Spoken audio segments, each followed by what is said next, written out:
शुरू करें नया टॉपिक। आज टेंस खत्म हो गया अपना, ठीक है। तीनों पार्ट कर लिए हैं, प्रेजेंट का कर लिया, पास्ट का कर लिया और फ्यूचर का कर लिया। एक बार तो समझ में आ गए होंगे ना, फिर कोई दिक्कत नहीं है। टॉपिक आज नया शुरू करेंगे, कंजंक्शन।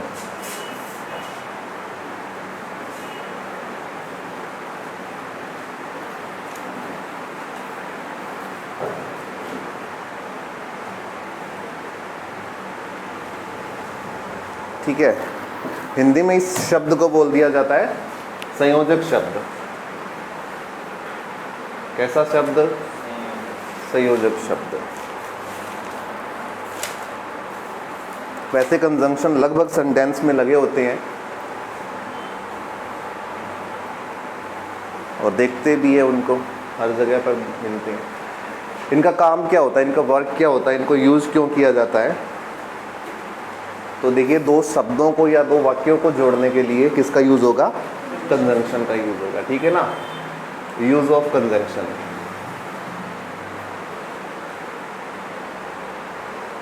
तो होता है to join two words and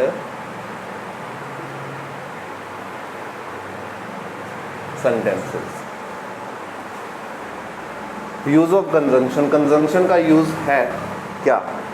to join two words, दो शब्दों को जोड़ना हो या दो वाक्यों को जोड़ना हो तो किसका यूज करना पड़ेगा? कंजंक्शन का करना पड़ेगा। फॉर एग्जाम्पल देखते हैं, जैसे कि लिखा हुआ है राम श्याम इज आर। चलिए एक बार इतना ही करते हैं। Ram Shyam is are verb का यूज करना है, ठीक है। कौन सी वर्ब का यूज करोगे? इज का करोगे या आर का करोगे? इज का करोगे। कैसे? देखा जाए, राम श्याम एक नहीं है, दो वर्ड लिखे हुए मैंने, राम है और श्याम है, ठीक है। एक तरफ राम है और एक तरफ श्याम लिखा हुआ है, ठीक है। तो कैसे कंफर्म करोगे कि एक की बात की जा रही है, दो की बात की जा रही है? एक तो ये कंफर्म नहीं कर पाएंगे ना, और दूसरा ये है कि दो नाउन एक साथ आएंगे तो उनके बीच में कुछ ना कुछ होना ज़रूरी है। दो नाउन को जोड़ने के लिए कोई कंजंक्शन लगाना ज़रूरी है। यहाँ पर आप लगा सकते हो और, विद, एंड, ऐसे कंजंक्शन जो है वो लगाने पड़ेंगे, ठीक है। दो नाउन एक साथ नहीं आ सकते हैं, उनके बीच में आपको किसको लाना पड़ेगा? कंजंक्शन को लाना पड़ेगा, ठीक है। तो इसीलिए जो इनका काम होता है, दो शब्दों को और दो सेंटेंस को जोड़ना होता है। यहाँ तक हो गया, ठीक है। एक नंबर लिखिए कंजंक्शन है। एक बार रुक जाइए, फिर कंजंक्शन के टाइप्स करते हैं पहले। Types of conjunction. सर ये सिर्फ नाउन को जोड़ता है, नाउन प्रोनाउन? नहीं, प्रोनाउन को भी जोड़ता है। जैसे लिखा हुआ है ही एंड शी, ये भी प्रोनाउन है, ये भी प्रोनाउन है। जोड़ा किसने है? एंड ने जोड़ दिया। तो नाउन और प्रोनाउन दोनों को जोड़ता है या दो वाक्यों को आपस में जोड़ता है। एक और लिखता हूँ, जैसे लिखा हुआ है ही, शी एंड राम। कितने कंजंक्शन यूज हुए हैं? कौन सा हुआ है? एक ही हुआ है, ठीक है। कौन से वाला? एंड। तो फिर क्या इन दोनों के बीच में कोई भी रिलेशन नहीं है? कुछ है ऐसा? इसके बीच में क्या लगाया है? कोमा लगाया। कोमा भी अंग्रेजी में क्या होता है? कंजंक्शन ही होता है। कोमा भी क्या होता है? कंजंक्शन ही होता है, ठीक है। ही और शी को अलग किसने किया? कोमा ने। फिर आगे कौन आ गया? एंड आ गया, ठीक है। अगर ऐसा लिखा हुआ है ना, ही एंड शी कोमा राम, फिर अलग अलग हो जाएंगे। ये वाला पार्ट अलग हो गया है और ये वाला पार्ट अलग हो गया है फिर, ठीक है। पहले कोमा आएगा, फिर एंड या और आएगा, ठीक है। टाइप्स ऑफ लिखिए, टाइप्स ऑफ कंजंक्शन।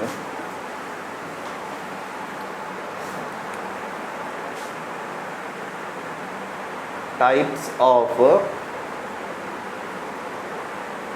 कंजंक्शन,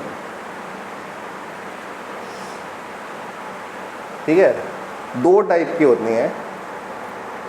एक को बोला जाता है इंग्लिश में ऑर्डिनेट, एक को बोला जाता है सबऑर्डिनेट। ये तो है, लिखना नहीं है, ये तो है ग्रामर की भाषा, ऑर्डिनेट और सब ऑर्डिनेट बोल दिया जाता है, ठीक है। अपने सीधा समझते हैं कि कुछ ऐसे कंजंक्शन होंगे जो क्या रहेंगे, सिंगल रहेंगे, सिंगल यानी कि अकेले यूज होंगे, और कुछ ऐसे कंजंक्शन होंगे जो क्या रहेंगे, पेयर में रहेंगे, पेयर यानी कि जोड़े में रहेंगे, ठीक है। कुछ ऐसे कंजंक्शन जो सिंगल रहेंगे यानी कि ऑर्डिनेट हो जाते हैं, कुछ ऐसे कंजंक्शन जो पेयर में होता है वो सब ऑर्डिनेट हो जाते हैं, ठीक है। तो सिंगल में कौन कौन यूज होता है, इफ आ सकता है, एज इफ, एज दो, एज दो हो गया, अनलेस, अनटिल, ठीक है। इसके अलावा एक और होता है प्रोवाइडेड, प्रोवाइडेड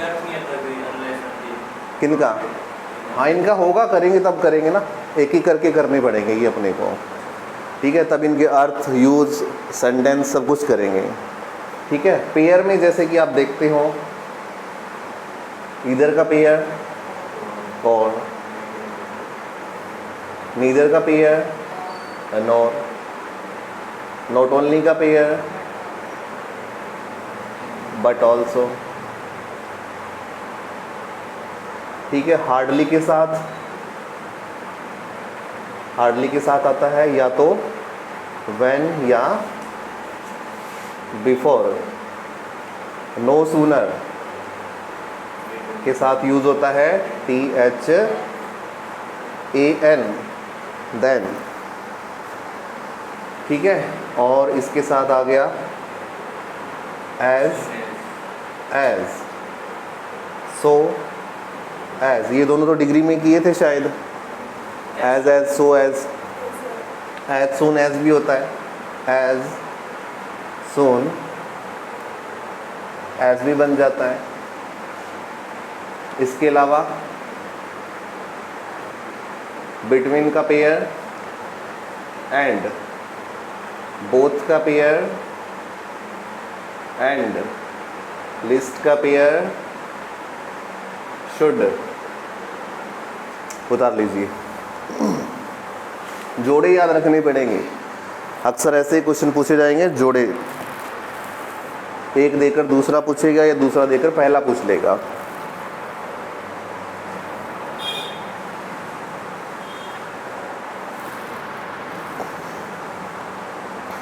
ठीक है भाई। टॉपिक कर रहे हैं कंजंक्शन का। कंजंक्शन का मतलब होता है संयोजक शब्द, जोड़ने वाले शब्द, संयोग करने वाले शब्द, ठीक है। टाइप्स होते हैं दो, कुछ कंजंक्शन सिंगल यूज होते हैं तो कुछ कंजंक्शन पेयर में यूज होते हैं। सिंगल में आपने देखा इफ, एज इफ, एज दो, अनलेस, अनटिल। अनटिल में सिर्फ एल एक ही आएगा, डबल एल मत लगाना, टिल में डबल एल आता है। एक है प्रोवाइडेड, ठीक है। पेयर वाले हैं इधर और, neither, not, not only but also, hardly, when, before आता है, नो सूनर के साथ, देन आता है, as soon as, as, so as, between, and, both, and, lest, should, ठीक है। लेट, येट, हाँ येट वाला होता है। ऑल्दो के साथ किसका यूज करोगे, ऑल्दो के साथ यूज होता है येट। एक ओनली आता दो, THOUGH, दो के साथ भी आप यूज कर सकते हैं येट, या फिर कोमा, कोमा भी यूज होता है दो के साथ।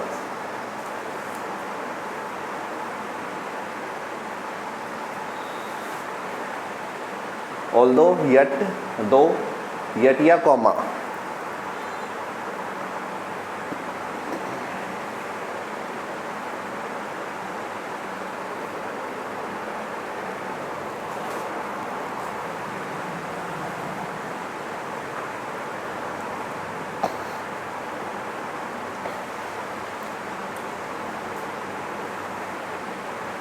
ओके भाई,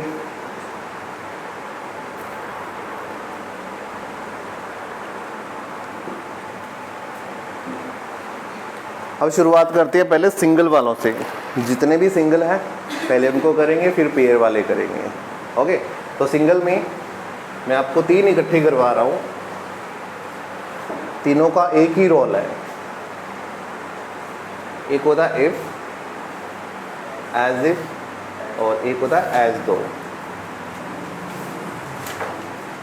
इफ का मीनिंग होता है यदि, एज इफ का मीनिंग होता है जैसे कि, एज दो का मीनिंग होता है माना कि। ठीक है, इफ का मीनिंग यदि। इसको तो बहुत टाइम से पढ़ते हुए आ रही हैं, ये तो पता ही है। सो इसलिए इफ, यदि, एंड, और का मीनिंग या, बट के मीनिंग लेकिन, किंतु, परंतु।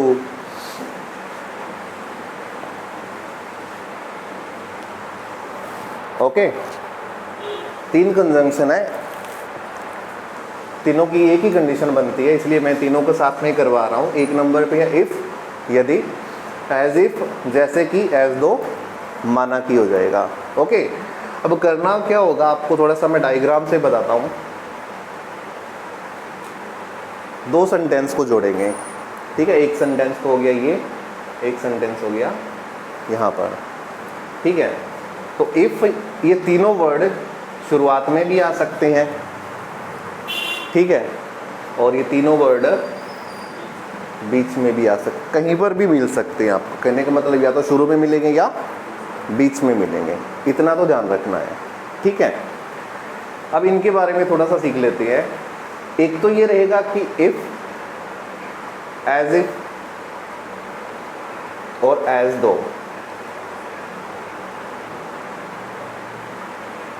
के साथ प्रेजेंट सिंपल टेंस का यूज होता है। एक तो ये ध्यान रखेंगे, मान लो कि ये तीनों यहाँ पर आए हुए हैं, तीनों में से कोई एक यहाँ पर आया है, ये वाला पार्ट पूरा किसका रहेगा, प्रेजेंट सिंपल का होना ज़रूरी है, ठीक है। अब प्रेजेंट सिंपल याद होना चाहिए। प्रेजेंट सिंपल में क्या क्या था, सब्जेक्ट था, वर्ब की एस और प्लस ऑब्जेक्ट। नेगेटिव में क्या था, डू नॉट और does not plus not plus verb की कौन सी फॉर्म, फर्स्ट फॉर्म थी, है ना। और ऐसा भी आ सकता है is, am, are plus noun, ये भी तो हो सकता है, ये भी तो प्रेजेंट है। जैसे लिखा हुआ है आई एम अ टीचर, मैं एक हूँ अध्यापक, तो एम के बाद क्या आया है, टीचर आया हुआ है। टीचर एक नाउन है, तो ऐसा सेंटेंस कैसा होता है, प्रेजेंट सिंपल का ही तो होता है, तो ये भी आ सकता है, ठीक है। अगर इफ, एज इफ, एज दो में से कोई यहाँ पर आया हुआ है, तो ये वाला सेंटेंस किसका रहेगा, प्रेजेंट सिंपल का रहेगा। इसमें कुछ भी यूज़ हो, इसमें कुछ भी यूज़ हो, कोई लेना देना नहीं है, ठीक है। बस एक पार्ट को देखना है, जहाँ पर ये तीनों लगे होंगे उस वाले पार्ट को देखना है, ठीक है। तो एक बात का तो ये ध्यान रखेंगे कि इफ, एज इफ, एज दो के साथ प्रेजेंट सिंपल टेंस का यूज़ किया जाता है, ठीक है। दूसरी बात का ध्यान रखेंगे, इफ, एज इफ और एज दो के साथ किसका यूज़ नहीं होता है, विल और शैल का यूज़ नहीं होगा। विल और शैल मतलब फ्यूचर सिंपल, किसका यूज़, फ्यूचर सिंपल का यूज़। इसमें फ्यूचर नहीं आ सकता है, आ गया तो गलत होगा। इस पार्ट में फ्यूचर आ गया तो गलत माना जाएगा। बस इन दो चीज़ों को ध्यान रखेंगे। और दोनों इफ वाले क्वेश्चन वीडियो में भी आया था और हाई कोर्ट एलडीसी में भी एक क्वेश्चन आया था, ठीक है। यहाँ पर तो सिर्फ 10-10 क्वेश्चन, हाई कोर्ट में तो चलो कितने थे, 50 थे क्या क्वेश्चन, हाँ हाई कोर्ट में तो ज़्यादा थी चलो, बट वीडियो में तो 10 क्वेश्चन थे, उसमें भी आ गया ऐसा क्वेश्चन, ठीक है। तो आपके एसएससी एलडीसी में तो आने की पूरी संभावना है, ठीक है। उतारिए इसको फटाफट। कंजंक्शन है इफ, एज इफ, एज दो, तीनों के मीनिंग बता दिए मैंने। दोनों चीज़ों को नोट करेंगे। फर्स्ट नोट है कि इफ, एज इफ, एज दो के साथ प्रेजेंट सिंपल का यूज़ किया जाएगा। अब प्रेजेंट सिंपल जो टेंस करवाया था वो आपको याद होना ज़रूरी है। यूज़ क्या नहीं होगा, इफ़ एज दो के साथ विल और शैल का यूज़ नहीं करेंगे, यानी कि फ्यूचर सिंपल का यूज़ नहीं करेंगे। इसमें प्रेजेंट सिंपल यूज होगा, सिर्फ प्रेजेंट सिंपल ही होगा। प्रेजेंट सिंपल यूज़ होगा, इसके अलावा कोई टेंस यूज़ नहीं होगा। तो ये आया ना, विल शैल यूज नहीं होगा, इसका मतलब प्रेजेंट पास्ट हो सकता है। पास्ट किस में, इसमें? हाँ, हाँ, पास्ट एक कंडीशन बनेगी, आगे जाकर बताएंगे, वो हो जाएगा। ठीक है, एक कंडीशन बन जाएगी।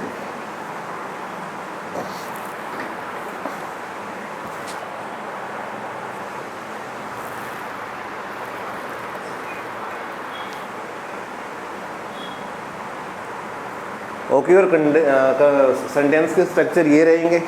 ठीक है, दो सेंटेंस को कंजंक्शन जोड़ेगा। ठीक है, तो पहले भी आ सकता है और बीच में भी आ सकता है, दोनों जगह पर पॉसिबिलिटी बनती है, दोनों जगह पर संभावनाएं बनती है। पहले आई तो पहले वाले पार्ट को चेक करेंगे, बीच में आई तो लास्ट वाले पार्ट को चेक करेंगे। ओके, ठीक है, अब कुछ एग्जाम्पल लिखता हूँ मैं, उतार लिया? ठीक है, अब एग्जाम्पल करते हैं कुछ। क्वेश्चन है, if you will run fast, you will catch the train. एक तो ये हो गया। दूसरा है, you will cross the exam if you works hard।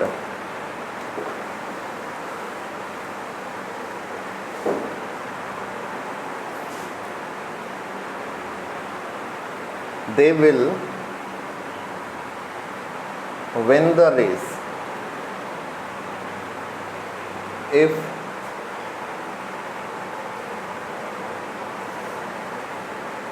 they will run fast। ठीक है,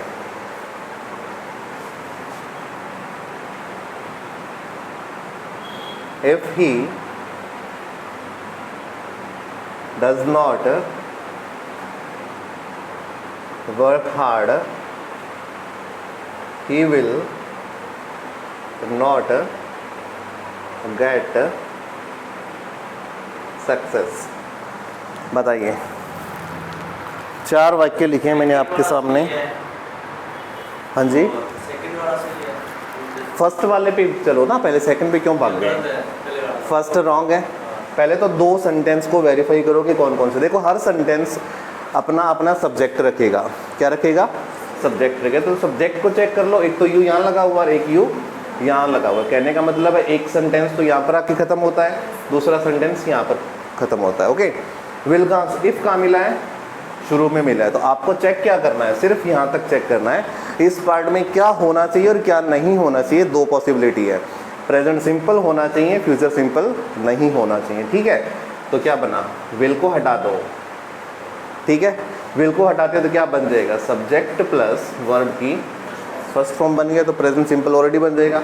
होना क्या चाहिए था? इफ़ यू रन फास्ट, यदि तुम दौड़ते हो तेज, you will catch the train, तो क्या कर लोगे? ट्रेन को पकड़ लोगे।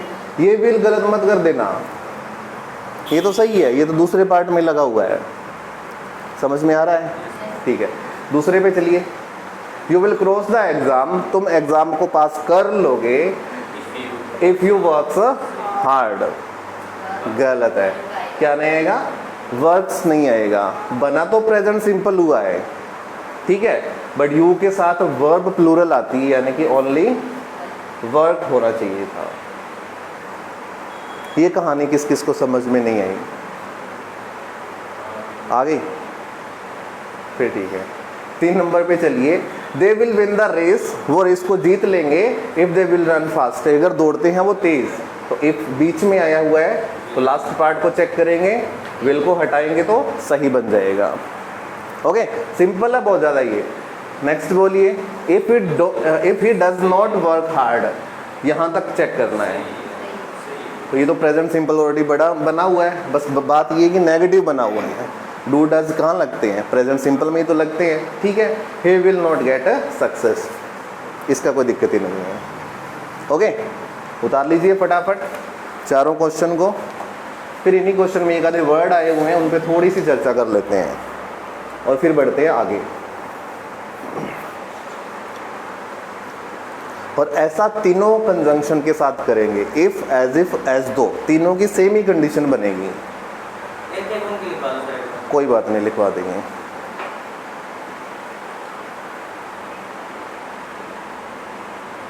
सर ये दो शब्द जो के बीच में कॉमा नहीं है क्या, फर्स्ट और यू के बीच कॉमा लग सकता है? कहाँ पर? इफ ये फर्स्ट और यू के बीच। हाँ, कोमा भी लग सकता है सेपरेट करने के लिए। और वैसे ना कंजंक्शन इफ है, इसके साथ पेयर नहीं आता है। कोमा आते हैं, इफ के साथ लगा सकते हैं, ठीक है, कुछ सेंटेंस में मिल जाएंगे और कुछ सेंटेंस में नहीं मिलेंगे। ये कोई इसके साथ फिक्स नहीं है कि कोमा आएगा ही आएगा। वैसे सेपरेशन कर रहा है, इफ अपने आप कर रहा है इन दोनों को अलग अलग, यानी कि एक काम करोगे तभी दूसरा काम होगा, यानी कि शर्त बोधक वाक्य होते हैं, इनमें कंडीशन लगती है। ट्रेन को पकड़ने के लिए क्या करना पड़ेगा, शर्त क्या है, तेज दौड़ना पड़ेगा, ठीक है। यहाँ पर एग्ज़ाम को पास करने के लिए शर्त क्या है, हार्ड वर्क करनी पड़ेगी, ठीक है। यहाँ पर भी रेस को जीतने के लिए तेज़ दौड़ना पड़ेगा। और लास्ट के अंदर भी क्या है कि सक्सेस प्राप्त करोगे कब, जब वर्क हार्ड करोगे। तो कंडीशन होती है, यहाँ पे शर्त होती है।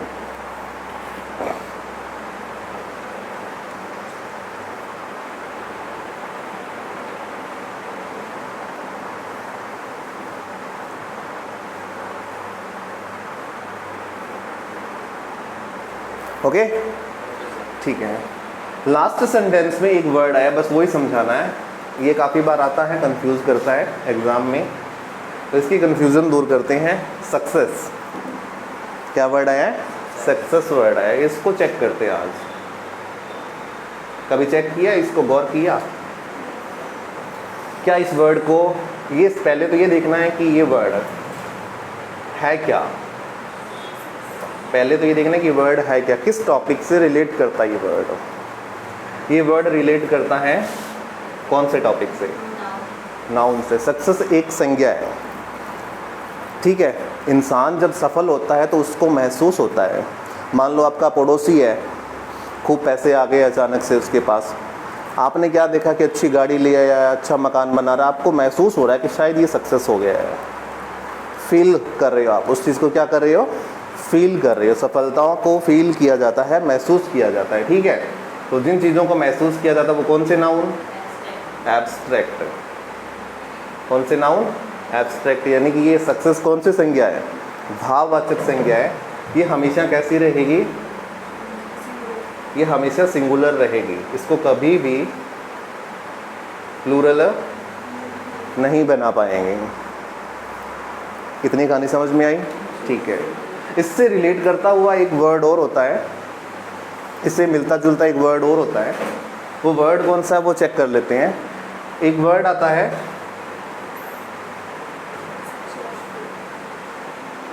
सक्सीड। क्या है, सक्सीड, ठीक है।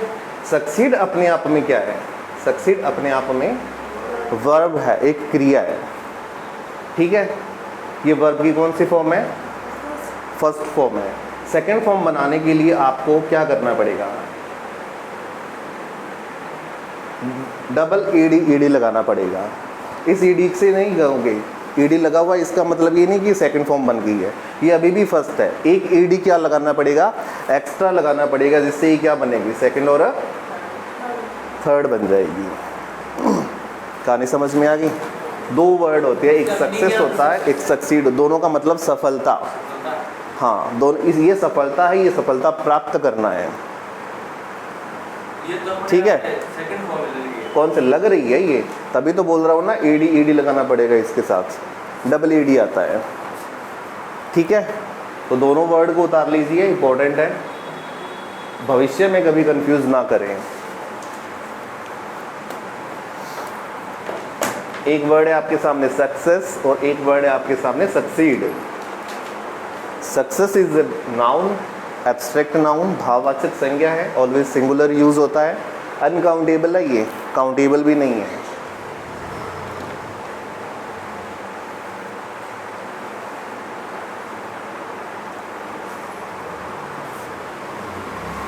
एक अनकाउंटेबल वर्ड है।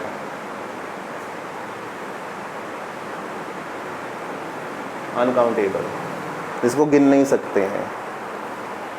और सक्सीड एक वर्ब है, ऑलवेज ये वर्ब की फर्स्ट फॉर्म है, ईडी लगाने से सेकंड और थर्ड फॉर्म बनेगी, एक्स्ट्रा ईडी लगाना पड़ेगा। तो यहाँ तक सारा कुछ समझ में आ गया, ठीक है। अब फटाफट बात कर लेते हैं अनलेस और अनटिल वर्ड, ठीक है, दोनों ही मोस्ट इंपॉर्टेंट वर्ड है। पहले बात करते हैं अनलेस, 2 नंबर पे करते हैं अनलेस।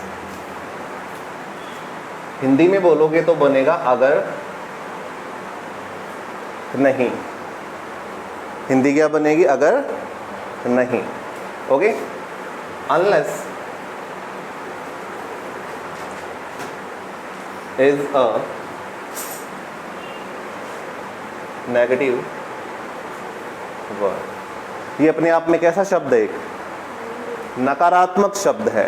कैसा शब्द है, नकारात्मक शब्द है। इसका मतलब है नहीं, ठीक है। खुद की मीनिंग में क्या छुपा हुआ है, नहीं छुपा हुआ, इसलिए ये एक नेगेटिव वर्ड है। So don't use any negative word with unless. पूरे सेंटेंस में देखो, ये भी इफ एज 2 की कंडीशन में ही रहेगा, ठीक है। कंडीशन क्या है, वो ही सेम 2 तरीके से सेंटेंस बना हुआ आएगा। अनलेस अगर शुरू में आता है तो कंडीशन फर्स्ट सेंटेंस में ये सारी अप्लाई होंगी, ठीक है। पहला नेगेटिव नहीं होना चाहिए, दूसरा हो सकता है। पहले में नोट नहीं होना चाहिए, दूसरे में है तो चलेगा, क्योंकि अनलेस लगा हुआ ऑलरेडी नेगेटिव। समझ में आ रहा है। अगर अनलेस बीच में आया हुआ है तो इस सेंटेंस में कोई भी नेगेटिव वर्ड नहीं होना चाहिए, पहले में हो तो चलेगा। समझ में आ गया ना, ठीक है। तो अनलेस का मीनिंग है अगर नहीं। Unless is a negative word, खुद एक नकारात्मक शब्द है, इसीलिए इसके साथ कोई अन्य नेगेटिव शब्द यूज नहीं करेंगे। तीसरा इसका क्या काम है वो देखते हैं। एक मोस्ट इंपॉर्टेंट पार्ट जहां से एसएससी पूछता है क्वेश्चन, अनलेस के साथ किसी भी टाइप के मोडाल का यूज नहीं किया जाता। ये इंपॉर्टेंट है। कितने मोडाल होते हैं, 13 टाइप के मोडाल होते हैं। टोटल मोडाल कितने होते हैं, 13 होते हैं, 13 होते हैं। तो अनलेस अगर यहाँ आया है तो पहले अनलेस वाले पार्ट में मोडाल नहीं होने चाहिए। ये मैं जितनी भी कंडीशन करवा रहा हूँ ना, है ना, ये सारी की सारी सेम एज इट इज उसी पार्ट में फॉलो होगी जिसमें अनलेस लगा हुआ है। समझ में आ रहा है क्या? हाँ, तो जिस पार्ट में अनलेस लगा हुआ है उस पार्ट में ये कंडीशन फॉलो करनी है, सेकंड को चेक ही नहीं करना है।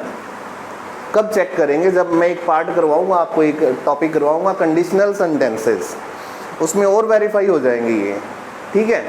बट कंजंक्शन के अंदर सिर्फ इतना ही बताना है कि जिस पार्ट में अनलेस यूज़ हुआ है, जिस पार्ट के लिए यूज़ हुआ है, उस पार्ट में ये यूज़ नहीं करेंगे।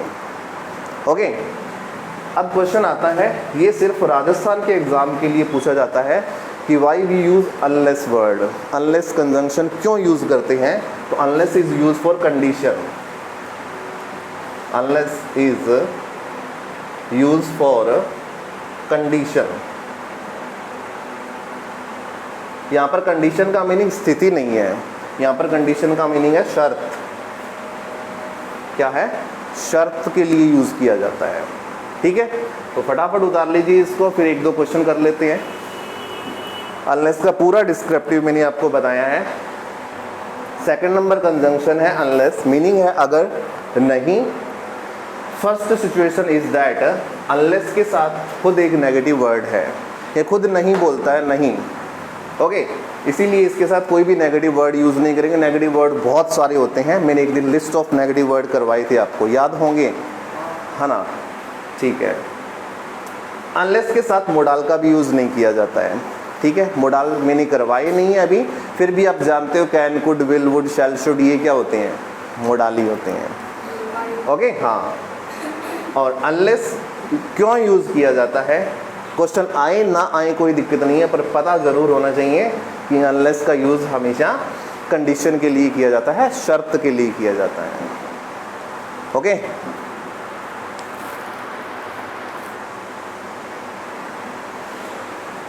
चलिए दी क्वेश्चन लिखता हूं मैं।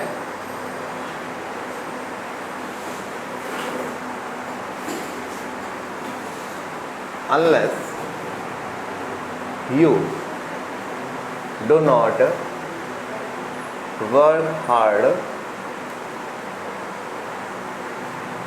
you will not get a handsome job। Job भी हैंडसम होती है क्या रे? होती है, ठीक है। चलिए क्वेश्चन है आपके लिए, करिए इसको फटाफट। आपको क्या लगता है? Unless you don't work hard, यदि तुम नहीं करते हो कठिन मेहनत, अगर तुम नहीं करते हो कठिन मेहनत, you will not gate A handsome job, तो एक अच्छी नौकरी प्राप्त नहीं कर पाओगे।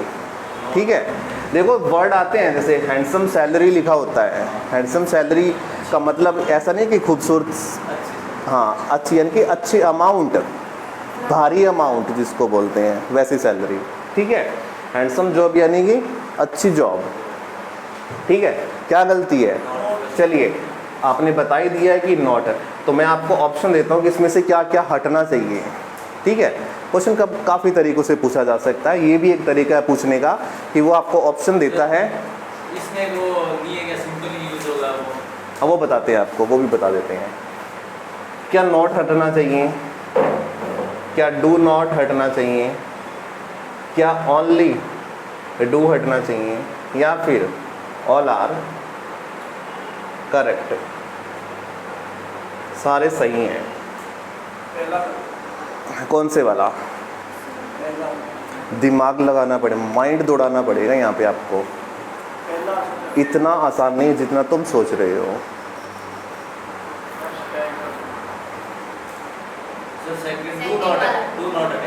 डू नॉट हटना पड़ेगा। रीज़न पता है? क्वेश्चन तो सही है आपका, तभी तो पूछ रहा हूँ मैं। ये अफर्मेटिव हो जाएगा, इसमें डू नहीं लिखेगा। किसमें? Affirmative sentence. चलिए अपने बात करते हैं। नोट हमेशा किसके साथ आता है? नोट हमेशा हेल्पिंग वर्ब के साथ आता है। तो कहने का मतलब है डू यहाँ पर जो लिखा हुआ वो एक क्या है, क्योंकि इसके साथ क्या आया हुआ है? नोट आया। अब सपोज दैट सिर्फ आप नोट को हटा देते हो, इसमें फ़र्क पता है क्या? एक सेंटेंस पे डू आ रहा है, एक सेंटेंस पे डू नॉट आ रहा है। दोनों में पता है फ़र्क क्या है? यहाँ पर तो डू क्या है? मेन वर्ब है। यहाँ पर डू क्या है? हेल्पिंग वर्ब का काम कर रही है। डू, डज और डिड के साथ जब नोट लगेगा तभी हेल्पिंग वर्ब बनेगी, अन्यथा क्या है? मेन वर्ब है वो। ठीक है, बात करते हैं। वेट वेट वेट वेट, ठीक है, ये तो समझ में आ रहा है ना? ठीक है, अब सपोज दैट आप नोट हटा दोगे तो डू फिर किसका काम करने लग जाएगी? पर इसके बाद भी क्या एक मेन वर्ब है? वर्क पड़ी हुई है ना, तो फिर दो दो मेन वर्ब एक साथ यूज कर लोगे? नहीं कर पाएंगे, इसलिए क्या हटाना पड़ेगा? पूरा डू नॉट को हटाना पड़ेगा मुझे। अकेले नोट को हटाओगे तो गलत हो जाएगा, अकेले नोट को हटाओगे तो गलत हो जाएगा, इसलिए पूरा हटाना पड़ेगा डू नॉट, क्योंकि नोट रिमूव करने से डू फिर मेन वर्ब बन जाएगी, और मेन वर्ब ऑलरेडी आगे लगी हुई है। कौन से वाली? वर्क लगा हुआ है। यहाँ ऐसे होता या सेंटेंस होता ना हार्ड वर्क, ऐसे लिखा होता, फिर क्या हटता? फिर ओनली नॉट हटता, फिर ओनली नॉट हटता। ऐसे लिखा हुआ है तो डू नॉट हटेगा। बात समझ में आ गई? शायद शायद को अंग्रेजी में दो तरीके से बोला जाता है, कौन कौन से तरीके हैं? शायद, वेरी गुड, शाबाश, मे बी या परहैप्स, हाँ, या क्या बोलते हैं? परहैप्स।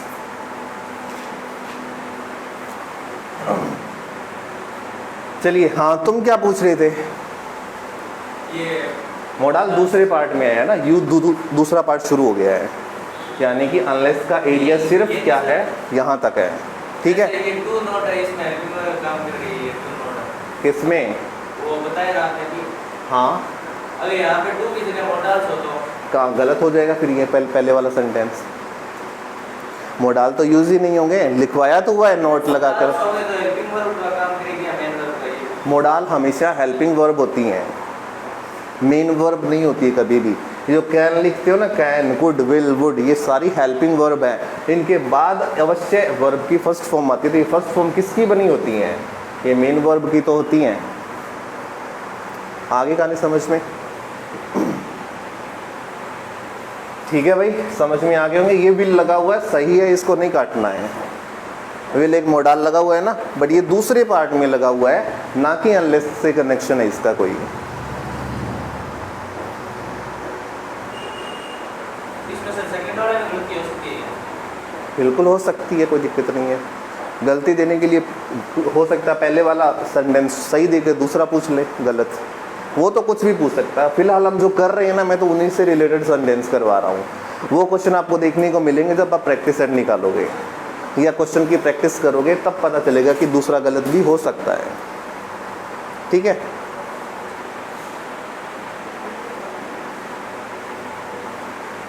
टाइम क्या हुआ है ज़रा बताओगे? फिर करते हैं, अभी टाइम पड़ा है।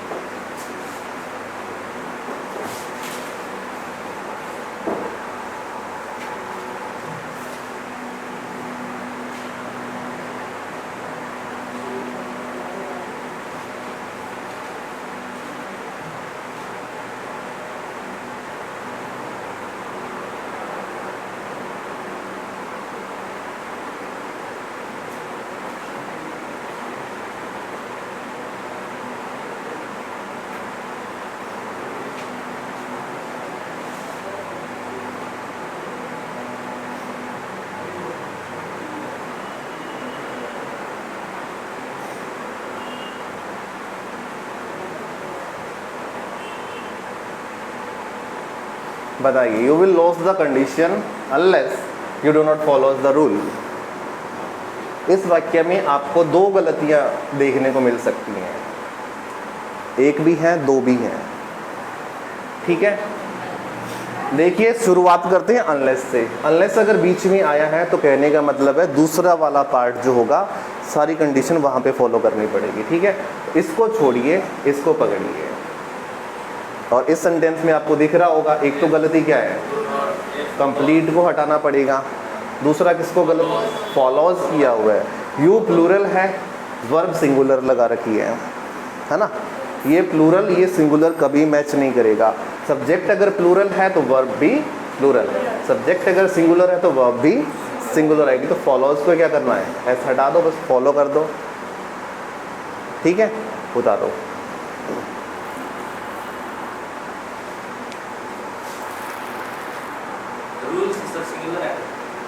द रूल्स, ये तो प्लूरल लिखा हुआ है मेरा, वो तो द काउंटेबल के लिए भी आता है, अनकाउंटेबल के लिए भी आता है, सिंगुलर के लिए भी आता है, प्लूरल के लिए भी आता है। द का कोई इशू नहीं है।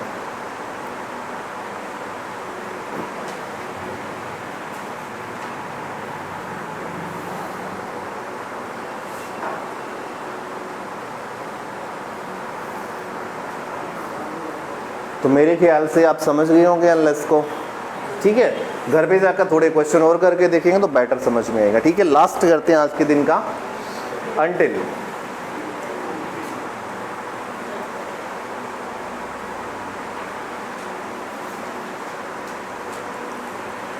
ठीक है, अनटिल करते हैं।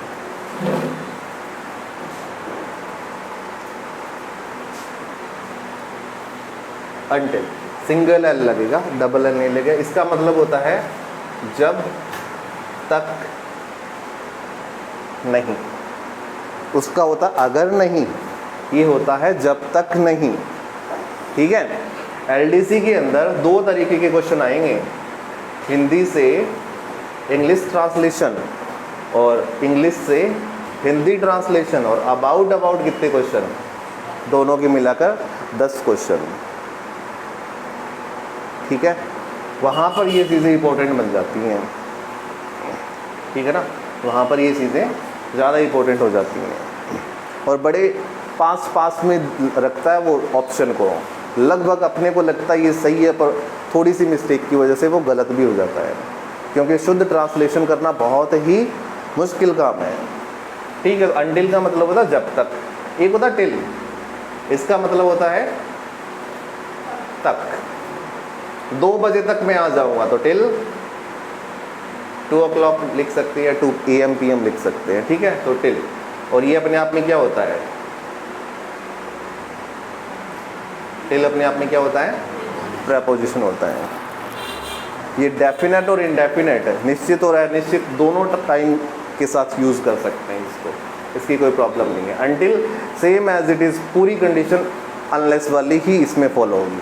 ठीक है, सेम एज इट इज़ है, बस इसके एक ही कंडीशन है कि वो कंडीशन के लिए यूज़ होता है, ये किसके लिए यूज़ होता है, जब तक नहीं, यानी कि टाइम के लिए यूज़ होता है। ठीक है, तो लिख लो, until is use for time,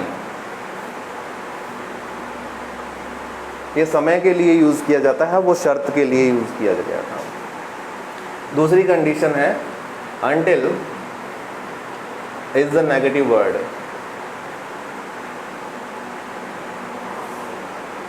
तीसरी बात लिखोगे, don't use any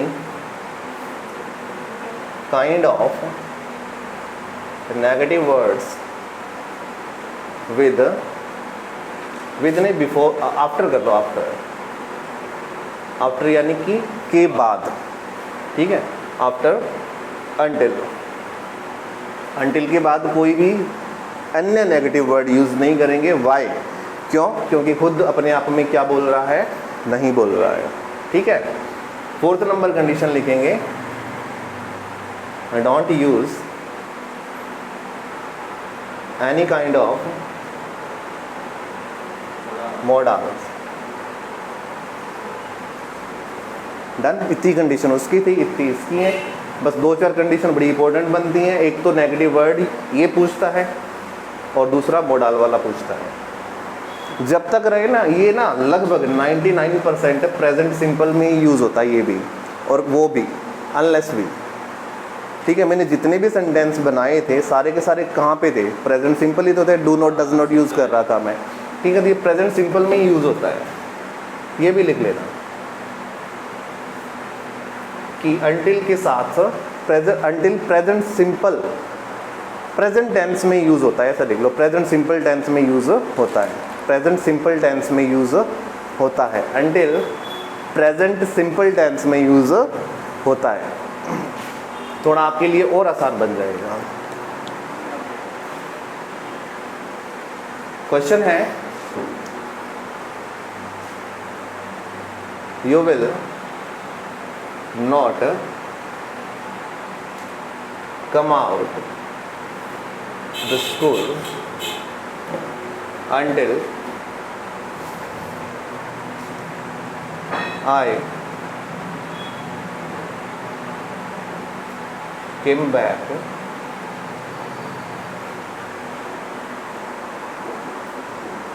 बताइए, you will not come out the school, तुम स्कूल से बाहर नहीं निकलोगे जब तक मैं वापस नहीं आ जाता। हाँ जी, वेरी गुड, बस ऐसे ही पहचानना होता है। ठीक है, ये वर्ब की कौन सी फॉर्म, सेकंड फॉर्म, ऐसा तो कुछ यूज़ होगा नहीं। ठीक है, अब रखिए अंटिल के साथ प्रेजेंट सिंपल जहाँ तक पॉसिबल हो। आई के साथ कौन सी फॉर्म आएगी, फर्स्ट फॉर्म आएगी। और प्लूरल या सिंगुलर, प्लूरल ही यूज़ होगी। ठीक है, कम, एक होता है कम, एक होता है बी कम। बी के साथ क्या लगा दिया जाता है, कम लगा दिया जाता है। दोनों ही क्या है, वर्ब हैं, दोनों ही क्या हैं, वर्ब्स हैं।